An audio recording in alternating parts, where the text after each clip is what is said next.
Hello everyone, CreeperCaeserftw here, and today I'm going to be reading a really good book. Don't sue me for copyright, please.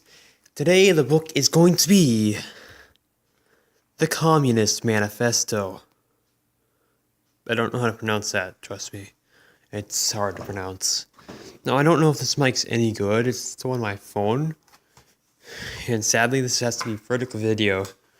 So I don't know if you can see this, but this is a Communist Manifesto, so I'm going to be reading it today.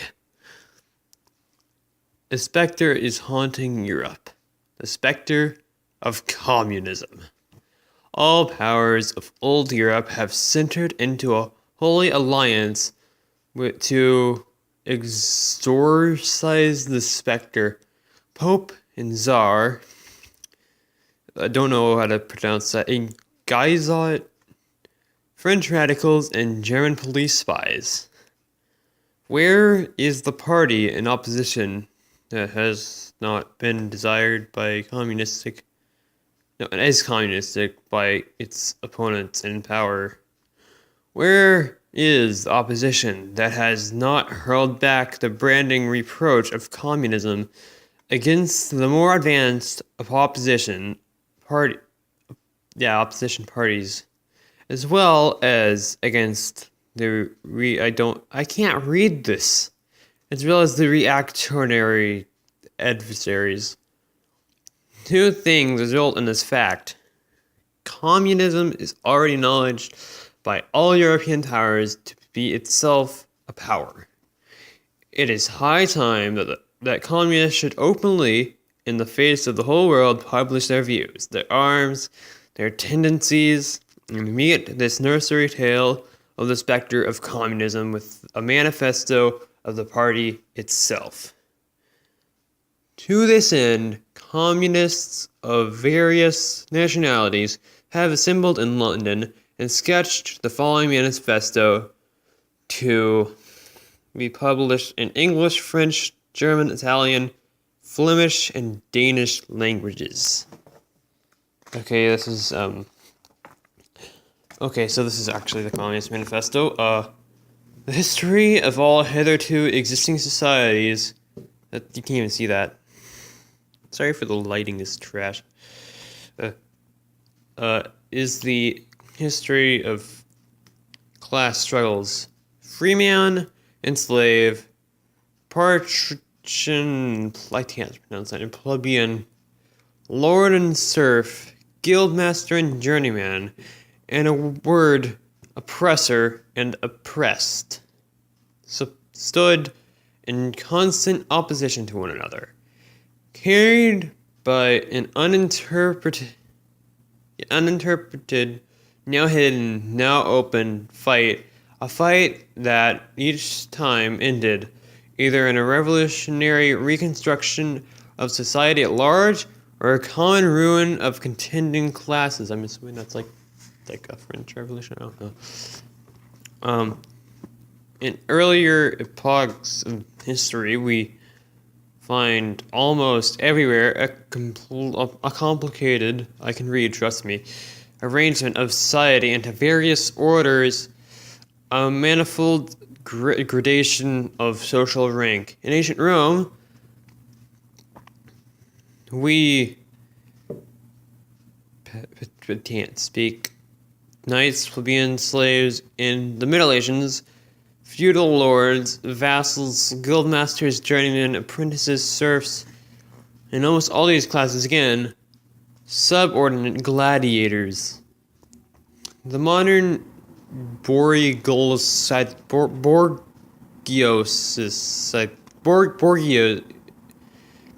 society that has spread from the ruins of feudal society has not done away with class I can't speak. This is too hard to read. Does that look like a word to you? It won't even focus. This camera's trash. It's like me at Fortnite. So is this mic, I bet. It has been established new No, it has but established new classes, new conditions of oppression, new forms of struggle, and a place of the old ones. Our epoch of I don't know how to pronounce that. I've seen that word a lot, but I don't know how to pronounce it. The epoch of Borgio. I just pronounced that word and I can't. Possesses, however, this distinctive feature has been simplified. No, it has not been simplified. It has simplified the class antagonisms. I don't think I pronounced that. Society as a whole is more and more splitting up into two great hostile camps, into two great classes, directly facing each other. Borgioses, I don't know, and proletariat. Yeah, I said that right. From the serfs of the Middle Ages sprang charted burghers. That's actually how you pronounce that. Of earliest towns. These burgesses, the first element of Borgiosity, were developed. The history of America, rounding the Cape, opened up fresh ground for the rising bourgeoisie. The East Indian and Chinese markets, the colonization of America, trade with colonies increased the means of exchange in commodities, generally gave the commerce to navigation to industry an impulse never known before, and thereby to revolutionary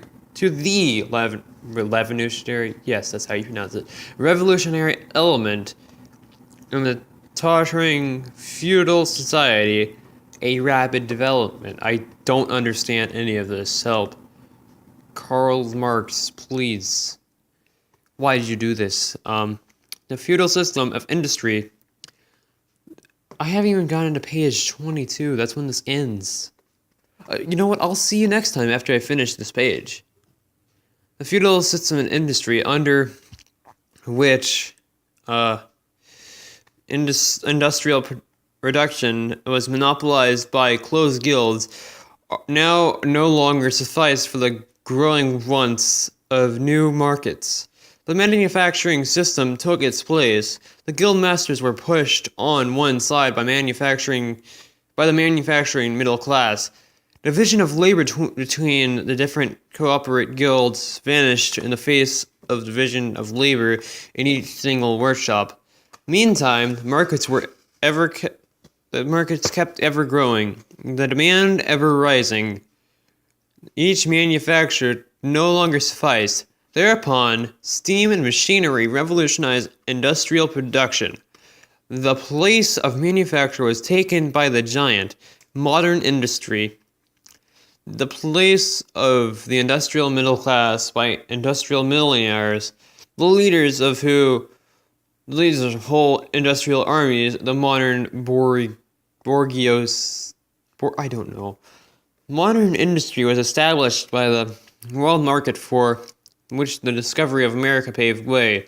This market has given an immense development to commerce, let me flip this page, yay, navigation, to communication by land. Can you read that? But you can't. The development has, in its time, reacted on the extension of industry, and in proportion in industry, commerce, navigation, railways extended, in the same proportion, the bourgeoisies, developed, increased its capital, and pushed into the background every class handed down from the Middle Ages. As you can clearly see, I am good at reading scripts and stuff. All my videos are scripted, just so you know. Anyway, I can't wait for this, video to take up 1 gigabyte because my phone is bad at recording. So we have left off on page 8. And the end of this chapter is on page 22. So I will see you next time. This entire chapter is probably going to be a 3-parter. I can't wait to make like a playlist for this, like the Communist Manifesto. I bet I'm going to get sued for copyright for having that in there. Because like somebody probably made their own thing. You know what? I bet I won't, because this is like the Communist Manifesto is like its own thing. It was made by these guys, and they're both dead, so yeah, it's probably not copyrighted anymore. So this was a good book so far. I really liked it. It's the best I've ever read, definitely. Definitely better than Lord of the Rings, Harry Potter, any of that crap. It's better than that. I'm sorry if I offended you by calling it that crap, but that's how I describe things now, even though they were actually kind of good. But whatever. This was a good book. Subscribe to Technoblade. Subscribe, hit the like button for more of the Communist Manifesto.